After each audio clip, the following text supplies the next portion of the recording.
ജില്ലകളിൽ അവധി പ്രഖ്യാപിച്ച കളക്ടർ. വിശദമായ വീഡിയോയിലേക്ക് കടക്കും മുമ്പ് ചാനൽ സബ്സ്ക്രൈബ് ചെയ്യാനും വീഡിയോ ഇഷ്ടപ്പെട്ടാൽ ലൈക്ക് ചെയ്യാനും ഷെയർ ചെയ്യാനും മറക്കരുത്. രാജസ്ഥാന് മുകളിലെ ന്യൂനമർദ്ദം ശക്തി കുറയുന്നു. അതോടൊപ്പം അറബിക്കടലിൽ ഗുജറാത്ത് തീരം മുതൽ വടക്കൻ കേരള തീരം വരെ നിലനിന്നിരുന്ന ന്യൂനമർദ്ദ പാതിയും ദുർബലമായി.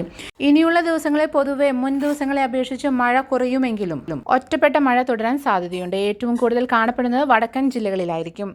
നാളെ പത്തനംതിട്ട ജില്ലയിലാണ് അവധി പ്രഖ്യാപിച്ചിരിക്കുന്നത്. പത്തനംതിട്ട ജില്ലയിൽ ദുരിതാശ്വാസ ക്യാമ്പായി പ്രവർത്തിക്കുന്ന 6 സ്കൂളുകൾക്കും സുരക്ഷ മുൻനിർത്തി മറ്റ് 15 സ്കൂളുകൾക്കും ജില്ലാ ദുരന്ത നിവാരണ അതോറിറ്റി ചെയർപേഴ്സൺ കൂടിയായ ജില്ലാ കളക്ടർ എസ് പ്രേംകൃഷ്ണൻ ജൂലൈ 29 ചൊവ്വാഴ്ച അവധി പ്രഖ്യാപിച്ചതായി അറിയിച്ചിരിക്കുന്നു.